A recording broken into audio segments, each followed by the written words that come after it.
السلام علیکم friends, welcome to کتاب نگری یوٹیوب چینل کتابوں کی نگری میں خوش آمدید۔ میں ہوں آپ کی ہوسٹ اقراء یاسین اور آج میں آپ کے لیے لے کر آئی ہوں کتاب چہرہ کی قلم سے تحریر کردہ کتاب نگری اسپیشل ناول شہر دل کے ایپیسوڈ نمبر 37 کو لے کر۔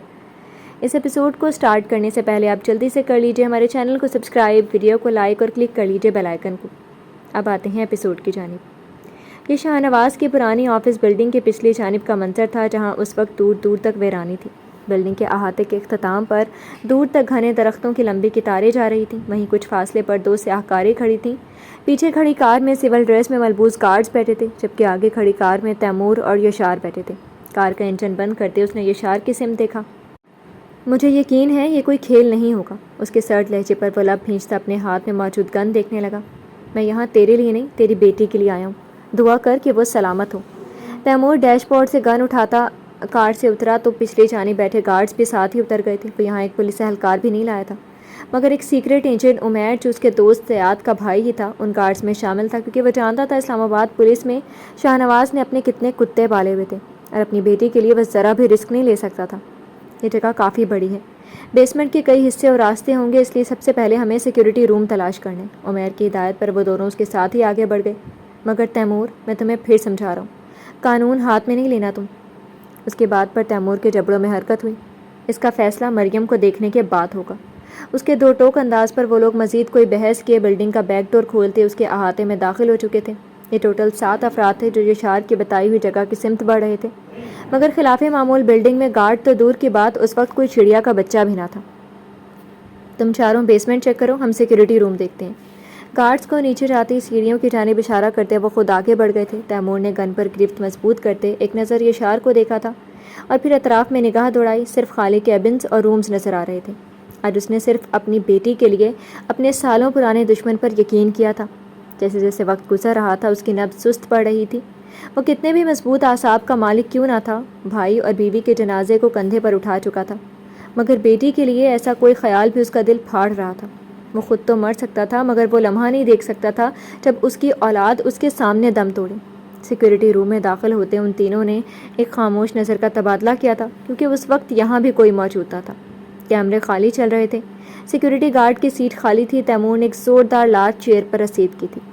وہ مائنڈ گیمز کھیل رہا ہے ہمارے ساتھ۔ اس وقت اسے کوئی پاگل دیوانہ کہتا تو غلط نہ تھا، کیونکہ اس پل وہ آنکھوں میں صرف خون لیے سب کو دیکھ رہا تھا۔ اس کی بے بسی اور گزرتا وقت یشار مصطفیٰ کو بھی بے چین کر رہا تھا۔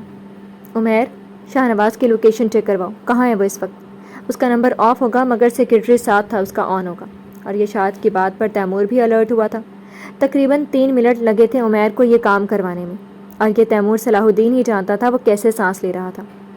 F7 کی لوکیشن آ رہی ہے۔ F7 یعنی کسی گھر میں ہے وہ ابھی۔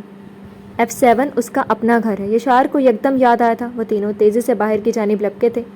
گارڈ کے ساتھ باہر آتے کاریں سٹارٹ کر گئے۔ یہاں سے F7 تک کا فاصلہ کار سے تقریباً 20 منٹ کا تھا، مگر تیمور کا بس نہیں چل رہا تھا، اسے وہ اڑ کر کاٹ لیتا۔ برابر میں بیٹھا یشار کال پر دوسری کار میں بیٹھے عمیر کی ہدایات سن رہا تھا۔ جب تیمور کا ڈیش بورڈ پر گن کے برابر میں پڑا موبائل بجا تھا، مگر اسے ابھی کسی بات کا ہوش نہ تھا، مگر کافی دیر بجنے کے بعد وہ بند ہوتا دوبارہ بجا تھا، اور تیمور ونڈ سکرین سے نظریں ہٹاتا موبائل اٹھا گیا، جس پر کسی ان نون نمبر سے ویڈیو کال آ رہی تھی۔ کار اپنی سپیڈ پر تھی اور وہ کال اٹینڈ کر گیا، مگر سامنے کا منظر اس کی سٹیئرنگ پر گرفت کمزور کر گیا تھا، اور کار بے قابو ہوتی ان دونوں کو ہی ہلا گئی، مگر یشار بر وقت سٹیئرنگ تھام گیا تھا۔ تیمور، وہ نہیں سن رہا تھا، اس کے کان بہرے ہو چکے تھے، کیونکہ سامنے سکرین پر وہ شخص اس کی بیٹی کو لیے کھڑا تھا، اور اگلا منظر اس کا دل بند کر گیا جب یکدم چھپاک کی آواز آئی تھی اور شاہ نواز کی گرفت میں کسمساتی مریم فش ایکویریم میں گرتی ڈوبنے لگی۔ مریم! تیمور بلبلا اٹھا۔ اس کی بیٹی پانی میں ہاتھ مار رہی تھی۔ وہ ننھا سا وجود سانس لینے کی تگ و دو میں تھا، اس کا دم گھٹ رہا تھا۔ اس سے پہلے کہ اس کا سانس ٹوٹتا، شاہ نواز اسے ایک ہاتھ سے کھینچ کر سطح پر لاتا اسکرین میں دیکھ کر بڑے مکروہ انداز میں مسکرایا تھا۔ یہ ناول آپ کتاب نگری یوٹیوب چینل پر پڑھ اور سن رہے ہیں۔ دوست، یہ آخری منظر تھا بیٹی کا، اور اس کے بعد کال کٹ گئی تھی۔ شاہ نواز میری بات سن، دیکھ شاہ نواز، مریم وہ بہت چھوٹی ہے شاہ نواز۔ وہ موبائل کی بند سکرین پر چیخ رہا تھا، پاگل ہو رہا تھا، اور برابر میں بیٹھا یشار جو مریم کا حال دیکھ چکا تھا، اس کے ہاتھ بھی برف ہو چکے تھے، مگر تیمور پاگلوں کی طرح گاڑی بھگاتا مسلسل چیخ رہا تھا۔ جب گاڑی یکدم ڈس بیلنس ہوئی تھی، اس سے پہلے کہ وہ دونوں بڑے حادثے سے دوچار ہوتے، یشار نے اسے بر وقت بریک لگوانے پر مجبور کر دیا تھا۔ تیمور ہوش میں آ۔ کار سے اترتے وہ تیمور کی جانب آتا جھنجھوڑ گیا، مگر وہ اس وقت جواب دینے کی کنڈیشن میں کہاں تھا۔ تو اتر، میں چلاؤں گا۔ نہیں، تو نے دیکھا نہیں وہ کیا کر رہا ہے؟ بیٹھ ورنہ میں جا رہا ہوں۔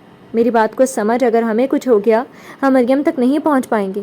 اور یشار مصطفیٰ نے اس لمحے تیمور صلاح الدین کی آنکھوں میں آنسو تیرتے دیکھے تھے۔ پھر وہ بغیر کچھ کہے پیسنجر سیٹ پر جا کر بیٹھ گیا۔ یشار نے کار فل سپیڈ پر ڈال دی تھی اور اگلے 5 منٹ میں وہ اس لوکیشن پر موجود تھے۔ تیمور نے کار رکنے کا انتظار بھی نہ کیا تھا اور پاگلوں کی طرح بنگلے کے گیٹ کی سمت بھاگا تھا جو ان کی توقع کے برعکس کھلا ہوا تھا۔ شاہنواز، میں قسم کھاتا ہوں میری بیٹی کو کچھ ہوا میں تجھے نہیں چھوڑوں گا۔ وہ چیخ رہا تھا، پاگلوں کی طرح گھر کے اندر کی جانب بھاگ رہا تھا۔ یشار اور عمیر بھی اس کے ساتھ ہی تھے اور خالی گھر کو دیکھ کر حیران بھی تھے، مگر تیمور کے لاؤنج میں داخل ہوتے قدم وہیں منجمد ہو گئے تھے کیونکہ لاؤنج کے بیچوں بیچ وہی ایکویریم رکھا تھا۔ یہ ناول آپ کتاب نگری یوٹیوب چینل پر پڑھ اور سن رہے ہیں۔ شام کے 6 بج رہے تھے، وقت تیزی سے گزر رہا تھا۔ نہ مریم کی کوئی خبر تھی نہ تیمور کی، کال کر کر کے وہ پاگل ہو چکی تھی، مگر تیمور کی جانب سے کوئی جواب نہیں آ رہا تھا۔ کہاں تھا وہ؟ کسی کو نہیں پتا تھا۔ صلاح الدین صاحب بھی اب تک نہیں لوٹے تھے۔ اس نے انہیں بھی کال کی تھی مگر انہوں نے بس اسے دعا کرنے کو کہا تھا۔ یہ سب اس کا دل ہلا رہے تھے۔ وہ پاگل ہو رہی تھی، گلٹ اور مریم سے دوری نے اسے ادھموا کر دیا تھا۔ اس کی 2 آنکھیں 2 زخم بن چکی تھیں جن سے بس آنسو رس رہے تھے۔ وہ اندر سب کے درمیان جا کر نہیں بیٹھ رہی تھی، اس میں بیٹھنے کا حوصلہ ہی نہیں تھا۔ وہ بس پاگل سے گارڈن میں تیمور کی منتظر پھر رہی تھی۔ زرمینے نے کئی بار آ کر اسے اندر آنے کو بھی کہا تھا مگر وہ یہاں سے نہ ہلی تھی۔ بس اس لمحے کا انتظار تھا جب دروازے سے کاریں مریم کو لے کر گھر میں داخل ہوں گی اور بس سب سے پہلے اسے اپنے سینے سے لگائے گی۔ مگر کیا اب یہ لوگ اسے چھونے بھی دیں گے مریم کو؟ ایک نیا غم اس کے دل پر گزرا تھا۔ وہ کیا کرتی؟ وہ کس طرح اسے واپس لاتی؟ کسی بے بس مسافر کی طرح ہاتھ مل رہی تھی جس کا تمام ساز و سامان لٹ چکا تھا۔ اس نے ایک بار پھر تیمور کو کال ملانی چاہی مگر جب اس کی نگاہ مین گیٹ کے برابر میں بنے چھوٹے دروازے کے پاس کھڑی نعیمہ تک گئی تھی تو کسی عورت سے بات کرتی مسلسل نفی میں سر ہلا رہی تھی اور اسے اندر داخل ہونے سے روک رہی تھی۔ نعیمہ، کشمالہ نے بے اختیار اسے دور سے ہی پکارا تھا اور اس نے گھبراتے ہوئے کشمالہ کی پھر اس عورت کی جانب دیکھا۔ کون ہے گیٹ پر؟ اس نے اپنی بیٹھی ہوئی آواز میں اس سے پوچھا۔ نعیمہ گارڈ کو اس عورت کے پاس کھڑے ہونے کا کہہ کر اس کی سمت بڑھائی تھی۔ کس سے بات کر رہی تھی؟ بی بی جی، میری ہی قصبے کی عورت ہے، یہاں اسی شہر میں کام کرتی ہے، اب کہانیاں بنا رہی ہے کہ میری جان کو خطرہ ہے، مجھے پناہ دے دو۔ کشمالہ نے چونک کر واپس دروازے کی سمت دیکھا۔ کیوں خطرہ ہے جان کو؟ ارے بی بی جی چھوڑیں، ایسے ہی گھر میں گھسنے کے بہانے تلاش کر رہی ہے۔ نعیمہ، کشمالہ نے اسے ٹوکا تھا، یہاں بلا کر لاؤ اسے۔ بی بی جی، نعیمہ۔ اس بار اس کا لہجہ سخت تھا اور نعیمہ اس عورت کو دروازے سے اس کے پاس لے آئی تھی۔ کشمالہ نے بغور اس کا جائزہ لیا تھا۔ عام سا لباس تھا مگر چادر اور کپڑوں پر جا بجا مٹی لگی تھی۔ ڈاکٹر کشمالہ؟ اس عورت کے منہ سے اپنا نام سننے پر وہ ٹھٹکی تھی جبکہ وہ تو اسے ایسے دیکھ رہی تھی جیسے کوئی معجزہ ہو گیا ہو۔ یہ ناول آپ کتاب نگری یوٹیوب چینل پر پڑھ اور سن رہے ہیں۔ ڈاکٹر کشمالہ، میں آپ کے ہسپتال میں ہی نرس ہوں، نادیہ۔ وہ قریب اس کے قدموں میں آ کر گر گئی۔ کشمالہ تڑپ کر اپنی جگہ سے اٹھی تھی۔ ہسپتال میں کئی نرسز اور کمپاؤنڈر تھے جنہیں کشمالہ نہیں جانتی تھی، شاید یہ انہی میں سے ایک تھی مگر وہ کشمالہ کو بخوبی جانتی تھی۔ مہربانی کر کے میری مدد کر دیں، میں کئی دنوں سے گھر سے دربدر پھر رہی ہوں، کچھ لوگ میری جان کے دشمن بنے ہیں۔ اور یہ کہتے وہ عورت باقاعدہ رو پڑی تھی۔ کشمالہ کے دل کو کچھ ہوا تھا اور اس نے عورت کو چیئر پر بٹھاتے نعیمہ کو پانی لانے کو کہا تھا۔ مگر کیوں دشمن بنے ہیں؟ کیا کیا ہے تم نے؟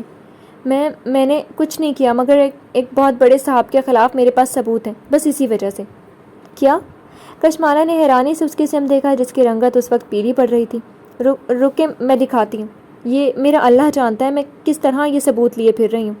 پولیس کے پاس بھی جانا چاہا مگر وہ لوگ ہر جگہ میرا پیچھا کر رہے ہیں۔ اس نے اپنے بیگ سے موبائل نکالا تھا اور خلاف توقع وہ ایک ٹچ سکرین موبائل تھا۔ اس عورت نے ویڈیو آن کر کے اس کے سامنے کی تھی۔ ڈاکٹر صاحبہ، یہ بہت بڑا صاحب ہے کوئی، یہ ویڈیو کافی دن پہلے کی ہے، بیچ رات میں یہ مریضہ سے ملنے آیا تھا، اس دن میری رات کی ڈیوٹی تھی، یہ سب میرے سامنے ہی ہوا تھا۔ اس صاحب نے مریضہ سے بات کرتے کرتے اچانک تکیہ اس کے چہرے پر رکھ دیا تھا۔ وہ تو بیچاری فالج زدہ تھی، کچھ کر ہی نہیں پائی اور دم گھٹنے سے اسی وقت مر گئی۔ کشمالہ کی نگاہیں پتھر کی ہو چکی تھیں کیونکہ سامنے منظر میں کوئی اور نہیں بلکہ شاہنواز اور اس کی ماں تھے، جس میں وہ اپنی پیرالائزڈ ماں کو مسلسل کچھ کہتا تکیے سے دم گھونٹ کر مار رہا تھا، یہاں تک کہ وہ دم توڑ گئی تھی۔ کشمالہ نے یکدم سکرین بند کی تھی، اس کا سانس بہت تیز چل رہا تھا، آنکھوں سے آنسو موتی کی صورت گر رہے تھے۔ کوئی اتنا شفاق کیسے ہو سکتا تھا، اتنا درندہ، اپنی ماں کو ہی؟ یہ ناول آپ کتاب نگری یوٹیوب چینل پر پڑھ اور سن رہے ہیں۔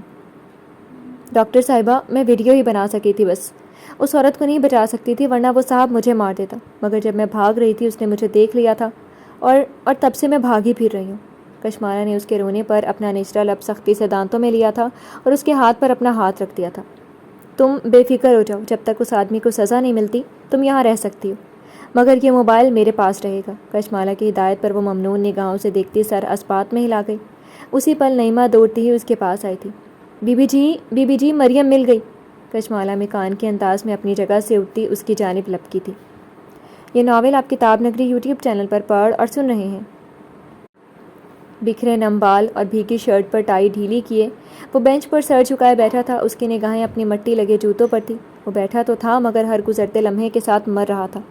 آج کوئی اس شخص کی حالت دیکھ لیتا تو یقیناً اپنی آنکھوں پر یقین نہ کرتا، کیونکہ یہ وہ تیمور صلاح الدین نہیں تھا جو مکمل اعتماد اور مغرور چال لیے چلتا تھا اور اپنے انداز سے، اپنی صلاحیتیں سے ہر وہ چیز فتح کر لیتا تھا جس تک پہنچنا ہزاروں لوگوں کا خواب ہوا کرتا تھا۔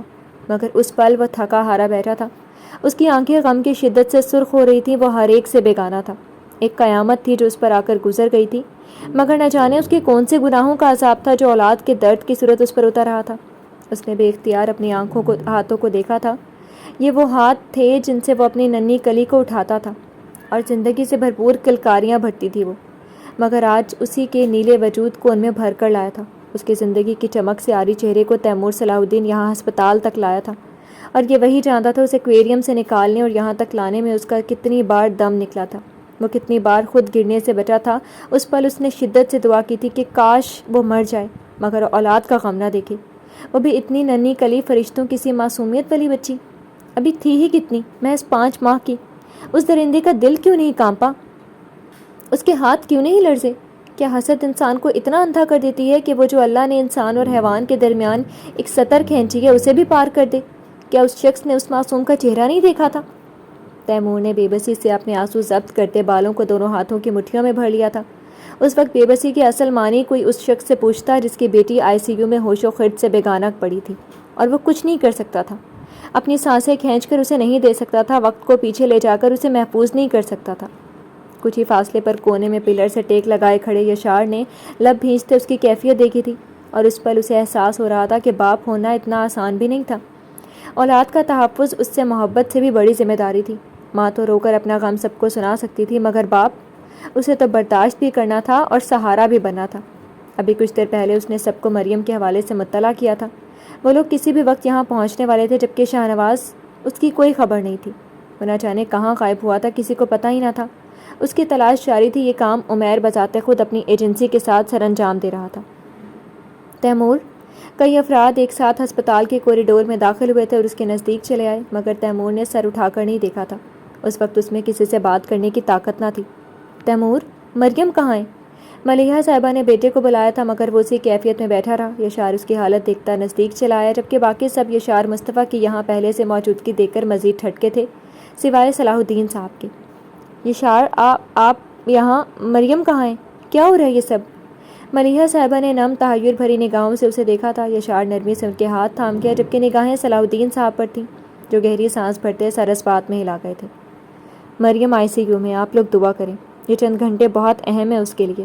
یشار کی نگاہ ان سب میں سب سے پیچھے نم آنکھیں لیے کھڑی اس لڑکی تک گئی تھی، جس کی نگاہ تیمور صلاح الدین پر تھی، اور اس وقت کیا کیا نہ تھا ان نگاہوں میں، ملال، درد، پشیمانی، اور وہ نگاہیں پھیر گیا تھا کیونکہ کشمالہ زاویار کی اس تکلیف میں وہ بھی کچھ حصہ رکھتا تھا۔ یہ سب کیسے ہوا؟ میری مریم کہاں سے ملی تم لوگوں کو؟ کس نے اغوا کیا تھا اسے؟ ان سب کے بے چین چہروں کو دیکھ کر یشار شروع سے آخر تک کی تمام کہانی بیان کرتا چلا گیا، اور پھر سب کے چہروں کی رنگت آہستہ آہستہ نچڑتی چلی گئی۔ سب ساکن کھڑے یشار اور تیمور کو دیکھ رہے تھے۔ ملیحہ صاحبہ سے سختی زمین پر گرنے کو تھی۔ یشار انہیں سنبھالتا بینچ پر بیٹھ گیا۔ میرے اللہ رحم کر میری بچی پر۔ وہ بے حال سی ہو رہی تھیں۔ سمرہ صاحبہ گھر پر ہی تھیں، ان کی حالت پہلے ہی خراب تھی، اس لیے انہیں گھر ہی چھوڑ کر آئے تھے۔ تیمور، میرے بچے، انہوں نے بے اختیار اسے اپنے آپ سے لگایا تھا۔ چند لمحے بعد وہ ان سے الگ ہوتا نرمی سے ہاتھ تھپک گیا۔ دعا کرے ماما۔ اس کی گھمبیر آواز بہت مدھم تھی۔ ماں کی دعا تو اللہ کبھی رد نہیں کرتا۔ میری بیٹی کے لیے دعا کریں۔ اور بیٹے کے سرخ غمزدہ آنکھیں دیکھ کر ملیحہ صاحبہ کا کلیجہ منہ کو آ گیا تھا۔ کتنا بکھر گیا تھا وہ۔ ہاں میرا بیٹا، میری دعائیں ساتھ ہیں مریم کے۔ انشاءاللہ جلد اچھی خبر آئے گی۔ اس کا ماتھا چومتی وہ ایک بار پھر رو پڑی تھی۔ زینت بیگم اور سمانہ بیگم کا بھی یہی حال تھا۔ کشمالہ اپنی لرزتی ٹھوڑی لیے ہاتھ کے پشت سے آنسو رگڑتی پریئر روم کی جانب بڑھ گئی۔ اس وقت اس میں اتنی ہمت نہ تھی کہ وہ تیمور کے سامنے جاتی، اس سے نظریں ملاتی، اسے حوصلہ دیتی، اور جاتی بھی تو کس منہ سے؟ یہ عذاب آیا بھی تو اس کی وجہ سے تھا۔ اس کی بیٹی اگر آج اس حال میں تھی تو کہیں نہ کہیں ذمہ دار تو وہ بھی تھی نا۔ اور پھر وہ نہ جانے کتنی دیر تک پریئر روم میں بیٹھی رب کے آگے روتی گڑ گڑاتی رہی تھی۔ اس کا دل غم سے پھٹ رہا تھا۔ وہ کبھی تصور میں بھی مریم سے دوری برداشت نہیں کر سکتی تھی۔ اس کا رب گواہ تھا، اس نے کبھی بھی مریم کے لیے برا نہیں چاہا تھا، کبھی سوتیلی ماں کی نظر سے نہیں دیکھا تھا، مگر یہ آزمائش بہت کڑی تھی جس سے اس کے سارے رشتے بندھے تھے۔ اگر آج مریم تیمور کو کچھ ہو جاتا، وہ تعمر اس کی گنہگار ٹھہرائی جاتی اور وہ خود بھی شاید اپنے آپ کو معاف نہ کر پاتی۔ یہ غم شاید ساری زندگی کا روگ بن جاتا۔ قرآن کی تلاوت کے بعد وہ باہر آئی تو باہر سبھی موجود تھے سوائے تیمور کے۔ اس نے ICU کا دروازہ دیکھا جو اب تک بند تھا۔ یہ ناول آپ کتاب نگری یوٹیوب چینل پر پڑھ اور سن رہے ہیں۔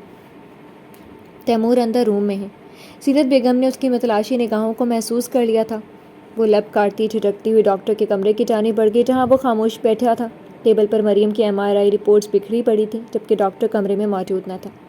اسے سمجھ نہ آیا کہ وہ کیا کرے، چلی جائے یا اس کے پاس جائے۔ اس کے قدم بے جان ہو رہے تھے، آنکھوں میں آنسوؤں کی نئی جھیل جمع ہو رہی تھی۔ کتنی آسان لگنے لگی تھی زندگی چند دن پہلے، پھر یہ کیا ہوا تھا اچانک؟ کش وہ پلٹ رہی تھی مگر تیمور کی مدھم سرگوشی نے اسے وہیں منجمد کر دیا تھا۔ گردن موڑتے اس کی جانب دیکھا، وہ سر اٹھائے اسے دیکھ رہا تھا۔ کشمالہ کو لگا وہ اگلا سانس نہیں لے پائے گی، اور اگر لی تو یہ گناہ ہوگی اس پر۔ وہ شخص ایک ہی دن میں خود کو کتنا تباہ کر چکا تھا۔ کہاں تھی تم؟ مجھ پر ترس نہیں آ رہا اب بھی؟ کیسی شکایت تھی یہ؟ کشمالہ کے آنسو اس کے رخسار بھگونے لگے۔ کیا وہ اس کا منتظر تھا، اس کے دلاسے، اس کے تسلی کا؟ کہ اب بھی کچھ بچا تھا؟ وہ قدم بڑھاتی اس کے سامنے آ رکی۔ تم نہیں جانتی کش اس نے کیا کیا ہے۔ دل پر وار کیا ہے اس بار، دل پر۔ اس کی زخمی مسکراہٹ اس کی کیفیت بخوبی آشکار کر رہی تھی۔ کشمالہ کی نظریں جھک گئی تھیں، ہاتھ کی پشت سے آنسو پونچھنے چاہے مگر وہ ایک بار پھر آ نکلے تھے۔ آئی ایم ویری سوری، میری وجہ سے۔ یہاں بیٹھ جاؤ۔ تیمور نے اس کی بات سرے سے نظر انداز کرتے صوفے پر اپنے برابر میں بیٹھنے کا اشارہ کیا تھا،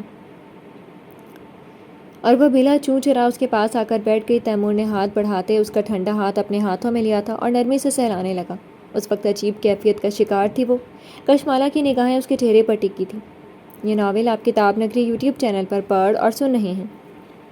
آج بہت درد ہو رہا ہے دل میں، لگ رہا ہے کوئی آہستہ، اس نے لب بھینچے لہجے کو لرزنے سے روکا تھا، آہستہ کوئی دل کو حصوں میں بانٹ رہا ہے۔ یہ درد بہت شدید ہے کش، شمس کی جنازے سے زیادہ بھاری، پلوشہ کی جدائی سے زیادہ تکلیف دے۔ میں کیا کروں؟ تیمور نے اپنی گہری نم آنکھیں اٹھا کر اس کی سمت دیکھا تھا۔ میں کیا کروں مجھے بتاؤ، ان ہاتھوں نے مریم کے نیلے پڑتے وجود کو پانی سے نکالا ہے، یہ منظر میرے ذہن سے کیسے مٹے گا؟ کشمالہ اس کی بدلتی کیفیت دیکھ کر سب کچھ بھلاتی آگے بڑھی تھی اور اسے گلے سے لگاتے شدتوں سے رونے لگی تھی۔ اگر کشمالہ کی مریم کی حالت پر یہ حالت تھی پھر تو وہ تو باپ تھا، اس کا غم تو کئی گنا زیادہ تھا اس سے۔ میرے ذہن سے اس منظر کو مٹا دو کش، میرا دم گھٹ رہا ہے۔ اس کے کندھے میں چہرہ چھپائے وہ اپنا آپ کھو چکا تھا اور کسی بچے کی طرح رو پڑا تھا۔ اس نے زندگی میں پہلی بار تیمور صلاح الدین کو یوں بکھرتا دیکھا تھا، اور اس کا بکھرنا کشمالہ زاویار کو بھی پاگل کر گیا تھا۔ وہ بھی اس کے ساتھ شدتوں سے رو رہی تھی۔ اس شخص کو سنبھالنا اس کے لیے ایک مشکل ترین امر ہو رہا تھا، مگر وہ پھر بھی اسے سنبھالنے کی پوری کوشش کر رہی تھی، اور اس پل رب سے شدت سے دعا کی تھی کہ وہ ان پر رحم کرتے۔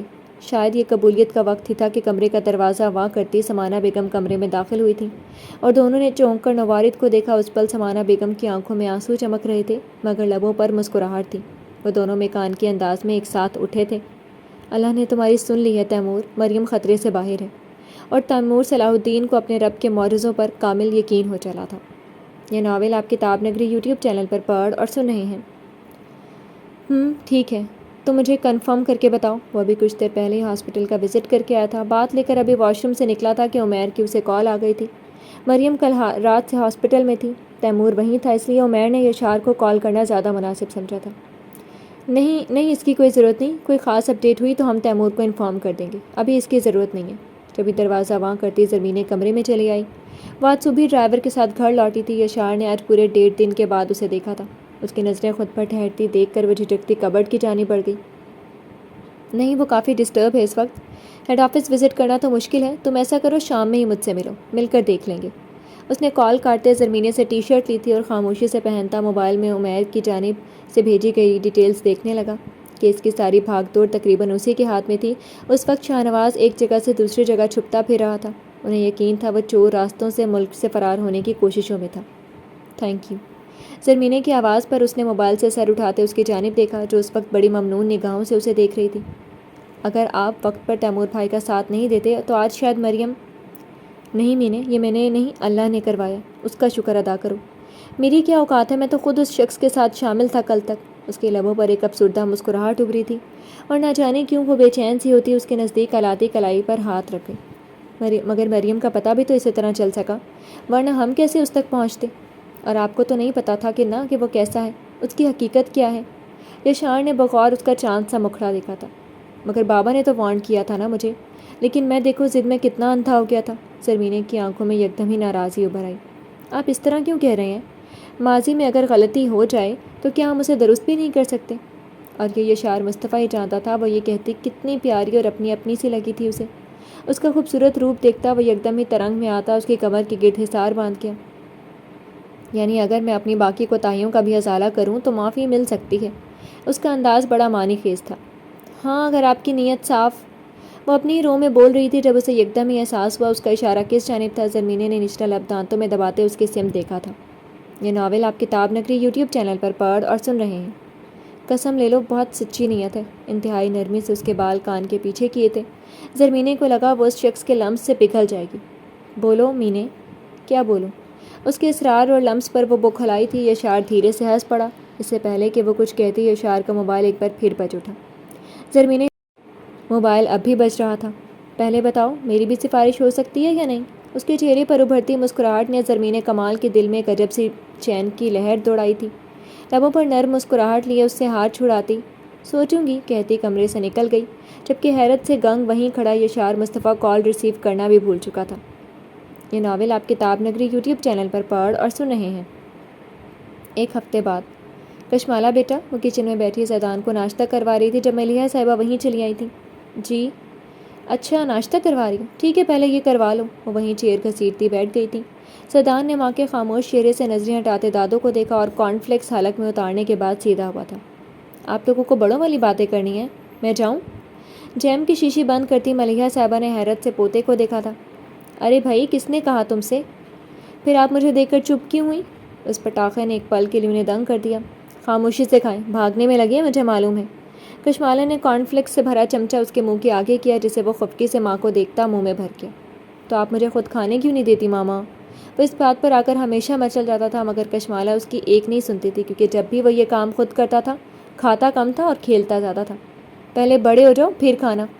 ماں کی بات پر اس کا منہ کھلا تھا، جسے فوراً بند کرتے شکایتی نظروں سے دادی کو دیکھا جو بڑے اطمینان سے مسکرا رہی تھی۔ اور کتنا بڑا ہوں، اپنے سارے کام خود کرنے آتے ہیں، مگر آپ کرنے نہیں دیتی۔ دادی کی ہنسی میں بدلتی مسکراہٹ نے اسے مزید آگ لگائی تھی۔ صحیح کہتے ہیں بابا، آپ ماما کی ٹیم میں ہیں۔ ملیحہ صاحبہ اس پر کھل کر ہنس پڑی۔ کشمالہ کے لبوں پر بھی مسکراہٹ رینگ گئی تھی۔ دیکھ رہی ہو مالا، یہ باپ بیٹے ہماری بانڈنگ سے چلتے ہیں۔ دیٹس ناٹ فیئر دادو، آپ ہمیشہ ماما کی سائڈ لیتی ہیں۔ وہ سینے پر ہاتھ باندھتا منہ ٹیڑھا کر کے بیٹھ چکا تھا اور اس کے اس انداز پر ملیحہ صاحبہ جان و دل سے فدا ہوئی تھی۔ ان کی تو جان تھی وہ۔ اچھا بھائی کشمالہ، اب ہمارے پوتے سے ہم سے ناراض ہو رہے ہیں؟ آپ نے بالکل بھی انہیں بڑا ہونے کا نہیں کہنا۔ اور اس پر ہنسنے کی باری کشمالہ کی تھی، جبکہ زیدان ان دونوں کی حرکتوں پر واک آؤٹ کر گیا تھا۔ ماشاء اللہ، اللہ بری نظر سے بچائے۔ اس کے جانے کے بعد وہ دعا دیتی کشمالہ کی جانب متوجہ ہوئی تھی۔ مجھے تم سے بات کرنی تھی بیٹا، کافی دن سے کرنا چاہ رہی تھی۔ جی بولیں، کیا بات ہے؟ یہ ناول آپ کتاب نگری یوٹیوب چینل پر پڑھ اور سن رہے ہیں۔ بیٹا، میں جانتی ہوں مریم کی گمشدگی سے لے کر اس پورے ہفتے میں تم نے کتنی برداشت اور صبر کا مظاہرہ کی، مجھے بہت مان ہے تم پر، مگر اپنے آپ پر شرمندگی بھی ہے۔ کشمالہ لب بھینچتی زیدان کے پیالے میں بچے کارن فلیکس میں بے خیالی میں چمچہ ہلانے لگی۔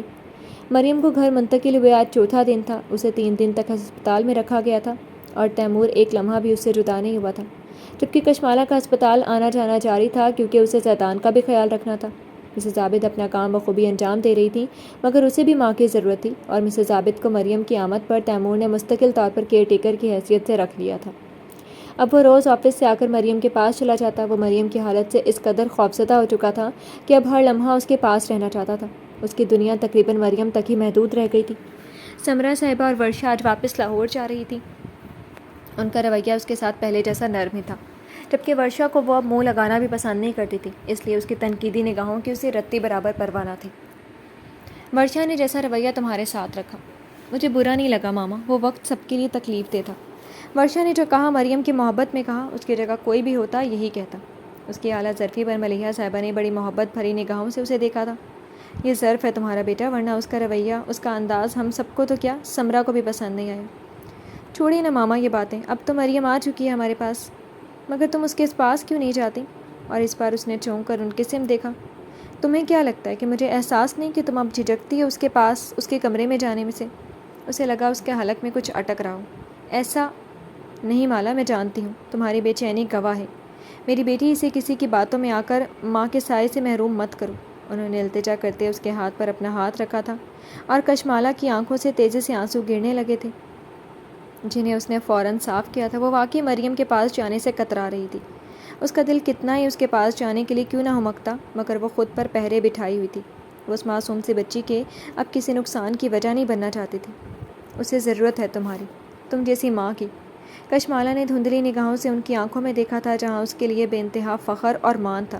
شام 4 بجے کی ورشا اور سمرا صاحبہ کی فلائٹ تھی، اس لیے لنچ پر اس وقت گھر کے سبھی افراد موجود تھے، سوائے تیمور اور صلاح الدین صاحب کے، جو شاید اب اسٹڈی میں تھے۔ کشمالہ ٹیبل پر ملازمین سے کھانا لگوا رہی تھی۔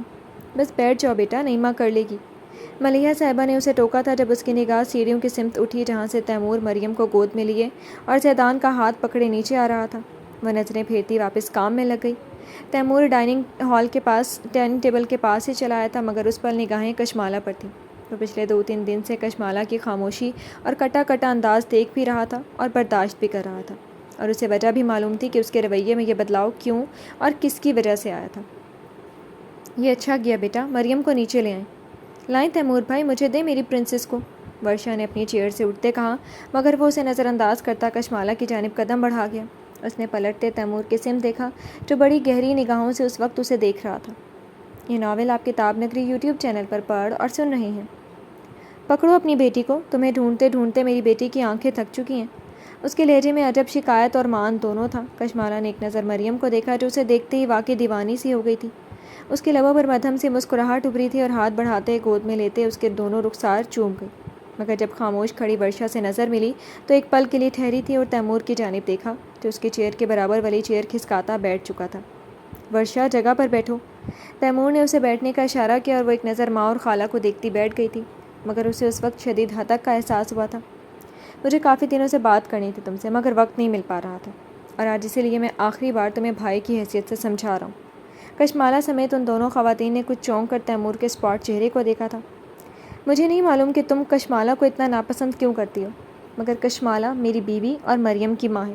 جو الفاظ تم نے چند دن پہلے اس کے لیے استعمال کیے تھے، میں اس وقت برداشت کر گیا، مگر میرے لحاظ کو تم میری جھوٹ سمجھ بیٹھی کہ جو چاہے اور جب چاہے اسے کچھ بھی کہہ دو اور باقی سب تماشا دیکھتے رہیں۔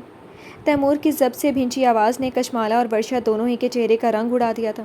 یہ بات سن لو، آج کشمالہ کو مریم سے متعلق فیصلہ کرنے کا ہر حق موجود ہے، جیسا کہ میرے پاس ہے، اور اس سے کوئی سوال نہیں کر سکتا، میں بھی نہیں۔ سمجھ آ رہی ہے؟ اس نے ماں سے لے کر سمرا صاحبہ کو اور پھر واپس ورشا کو دیکھا تھا۔ اس لیے مجھے امید ہے اگلی بار جب تم اپنے بھائی کے گھر آؤ، تمہارے اندر اس کی بیوی کے لیے اتنا زہر نہ بھرو۔ مجھے تم زرمینے کی طرح عزیز ہو، اس لیے میں چاہتا ہوں کہ تم مجھ سے جڑے رشتوں کا احترام کرو۔ اور یہ کہتا وہ اپنے کھانے کی سمت متوجہ ہو گیا تھا۔ اس نے کوئی شور نہیں مچایا تھا، کوئی ہنگامہ نہیں کیا تھا، بلکہ بڑے ٹھنڈے الفاظ میں سب کو ان سب کی جگہوں کا تعین کروا دیا تھا۔ ارے بھائی، اتنے خاموش کیوں بیٹھے ہیں آپ سب؟ کھانا کیوں نہیں کھا رہے؟ صلاح الدین صاحب کی ڈائننگ ٹیبل پر آمد نے اس خاموشی کو توڑا تھا، اور سب پہلو بدلتے اپنے کھانے کی جانب متوجہ ہو گئے، یہاں تک کہ ورشا بھی، جو کہ نم آنکھیں لیے سر جھکاتی پلیٹ میں پڑی ذرا سی بریانی کو ادھر سے ادھر کر رہی تھی۔ مگر کشمالہ، اس کی نگاہیں دھندلا گئی تھیں، اور اس نے ملیحہ صاحبہ کی جانب دیکھا، جو نرمی سے مسکراتی کھانا شروع کر چکی تھی۔ وہ بھی خاموشی سے تیمور کے برابر میں بیٹھ گئی تھی، جو زیدان کو گود میں بٹھائے چھوٹے چھوٹے نوالے اس کے منہ میں دے رہا تھا، اور کشمالہ کو نہیں لگتا تھا وہ کسی چیز کو چھو بھی پائے گی۔ ایک عجب سی کیفیت تھی جس کا وہ اس وقت شکار تھی۔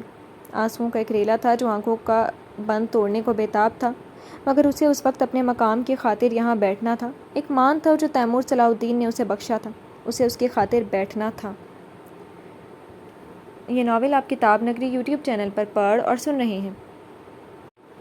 وہ اسٹڈی میں بیٹھا لیپ ٹاپ کھولے عمیر کی جانب سے بھیجی گئی ای میلز دیکھ رہا تھا۔ یہ وہ تمام تفصیلات تھیں جس کا تعلق شاہ نواز سے تھا۔ اسے غائب ہوئے 1 ہفتہ گزر چکا تھا۔ ملک کے تمام ایئرپورٹس اور ریلوے اسٹیشنز کے علاوہ بس اڈوں پر بھی ہائی الرٹ جاری کیا جا چکا تھا، مگر اس کا اب تک کوئی سراغ نہ مل سکا تھا۔ اور جب سے کشمالہ نے ویڈیو اور عورت کو گواہ کے طور پر اس سے ملوایا، شاہ نواز کے خلاف اس کا کیس مزید مضبوط تر ہو چکا تھا۔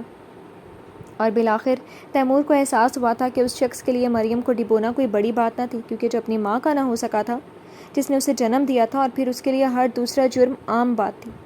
میرا بھی وعدہ ہے شاہ نواز، پھانسی سے کم سزا تجھ پر حرام کروا دوں گا۔ لیپ ٹاپ بند کرتا اپنی جگہ سے اٹھا تھا۔ وہ جانتا تھا اب شاہ نواز زیادہ دیر تک نہیں چھپ سکے گا۔ گورنمنٹ نے اس کے تمام بینک اکاؤنٹس بلاک کر دیے تھے، یعنی وہ کسی بھی وقت جال میں آ سکتا تھا، اور اسے بس اس لمحے کا انتظار تھا۔ بک شیلف کھولتا وہ اپنے کچھ اہم ڈاکیومنٹس ڈھونڈ رہا تھا جو شاہ نواز کے کیس کے متعلق ہی تھے۔ فائلز الٹ پلٹ کرتے اس کی نگاہ سب سے نیچے پورشن میں رکھے کارٹن پر پڑی، اور اس کا فائل اٹھاتا ہاتھ وہیں تھم گیا۔ اس نے جھکتے ہوئے اس کارٹن کو باہر نکالا جو زیادہ بڑا نہ تھا۔ اس نے میٹ پیس پر رکھتے اس پر جمی گرد بے حد نرمی سے اپنے ہاتھ سے ہٹائی تھی۔ یہ وہ کل سامان تھا جو پلوشہ کے انتقال پر نیو یارک سے لایا گیا تھا، مگر ان 5.5 ماہ میں ایک بار بھی اسے کھولنے، اس میں جھانکنے کا اتفاق نہ ہوا تھا، یا شاید فرصت ہی نہ ملی تھی، یا شاید وہ بھول گیا تھا۔ اس آخری احساس نے اس کے دل کو مٹھی میں لیا تھا، اور اس احساس کے شدت اختیار کرنے پر وہ کارٹن کھول گیا۔ یہ صرف ایک کارٹن نہیں بلکہ یادیں تھیں پلوشہ جنید کی، اس کے ساتھ بتائے وقت کی، اس کی مٹھی میں بند کیے ان لمحوں کی جنہیں تیمور صلاح الدین نے اسے بخشے تھے، جو انہوں نے 3 سالوں میں اکٹھے گزارے تھے۔ وہ چھوٹے چھوٹے شو پیس جو پلوشہ کو بے حد پسند تھے انہیں احتیاط سے نکالتا دیکھ رہا تھا۔ یہ وہ چیزیں تھیں جن پر آج بھی اس کا لمس موجود تھا۔ درمیانے سائز کی پینٹنگ جو وشا نے کسی آکشن میں خریدی تھی۔ اسے گھر سجانے کا شوق تھا۔ ایک پرفیوم جو وہ ہمیشہ لگاتی تھی، جو ذرا سا ہی بچا تھا 1-2 یوز کا، اور تیمور اس وقت شدت سے اسے محسوس کرنا چاہتا تھا، اس لیے پرفیوم پش کرتا اس کی مہک اپنے اطراف پھیلا گیا۔ اس نے اپنی آنکھیں بے اختیار بند کی تھیں، اور اس پل وہ یہاں نہیں بلکہ واپس نیو یارک کی یادوں میں کھو گیا تھا، جہاں وہ دیوانگی اس کے ارد گرد منڈلاتی نظر آئی تھی۔ وشا، اس کے لبوں سے بے اختیار یہ الفاظ نکلے تھے، اور اسٹڈی کے دروازے پر کھڑی کشمالہ خاموش کھڑی بس اسے دیکھ رہی تھی۔ کیا تھا ان آنکھوں میں؟ اداسی، حسرت، رشک یا درد؟ عجیب ملی جلی سی کیفیت تھی۔ تیمور کی نگاہیں دروازے کی سمت نہیں اٹھی تھیں، اس کی نگاہیں کارٹن میں رکھی آخری چیز پر تھیں، ان کی البم۔ وہ اسے اٹھاتا کھول گیا جہاں ان کے گزرے لمحے تصویروں میں قید مسکرا رہے تھے۔ اس کے لبوں پر بھی مسکراہٹ ابھری تھی، اداس بھری، جس میں ملال بھی تھا اور درد بھی۔ وہ بیچ البم میں تھا جب ایک طے شدہ سفید کاغذ پھسلتا اس کی گود میں گرا تھا۔ یہ ناول آپ کتاب نگری یوٹیوب چینل پر پڑھ اور سن رہے ہیں۔ تیمور نے البم کو اونچی کرتے اس جانب دیکھا، اور پھر البم کو ایک جانب رکھتا کاغذ اٹھا گیا۔ کشمالہ نے پھر اس کاغذ کو دیکھا تھا۔ وہ تھوڑا اس کی جانب کے رخ موڑے بیٹھا تھا، اس لیے اس کی اب تک کشمالہ پر نظر نہ پڑی تھی، مگر کشمالہ کی نگاہیں اس کے چہرے پر تھیں جو کاغذ کھولتا اب اسے پڑھ رہا تھا۔ مگر نہ جانے کیوں جیسے جیسے وہ پڑھتا جا رہا تھا اس کی رنگت بدلتی جا رہی تھی، اس کا رنگ فک پڑتا جا رہا تھا۔ کشمالہ کو ایک عجیب سا احساس ہوا تھا۔ وہ اس طرح اس کاغذ کو کیوں دیکھ رہا تھا جیسے اس کی موت کا پروانہ تھا؟ اس کی رنگت پھیکی کیوں پڑ رہی تھی؟ اس نے ایک قدم ابھی آگے بڑھایا تھا کہ دروازے کے چرچرانے پر تیمور کی نگاہ بے ساختہ اس کی جانب اٹھی تھی، اور اسے اس پل تیمور کی سانس تیز ہوتی محسوس ہوئی تھی، جبکہ کاغذ اس کے ہاتھ سے گر چکا تھا، مگر وہ ابھی اس کے الجھن بھرے چہرے کو دیکھ رہا تھا۔ لب بھینچتے وہ اپنی جگہ سے اٹھا تھا۔ اس کے لب کچھ کہنے کے لیے کھلے تھے، مگر وہ کچھ بول نہیں پایا تھا، اور اس کی آنکھیں، اس وقت اگر تیمور صلاح الدین کی آنکھ سے آنسو نہ گرتا تو یقیناً کمال ہوتا، اور وہ یہ کمال کر گیا تھا۔ اسے وہیں کھڑا چھوڑ کر وہ اسٹڈی سے نکل گیا تھا۔ کشمالہ نے پلٹ کر اسے نکلتے اور پھر واپس اس کاغذ کی جانب دیکھا۔ اس کا تجسس اور خوف دونوں احساسات کے سبب دل تیزی سے دھڑک رہا تھا، اور وہ قدم آگے بڑھا گئی اس کاغذ کی سمت۔ جی تو فرینڈز، کیسی لگی آپ کو آج کے ایپیسوڈ؟ کمنٹ سیکشن میں ضرور بتائیے گا۔ پھر حاضر ہوں گے ناول کے نیکسٹ ایپیسوڈ کے ساتھ، تب تک کے لیے اجازت دیجیے۔ شکریہ، اللہ حافظ۔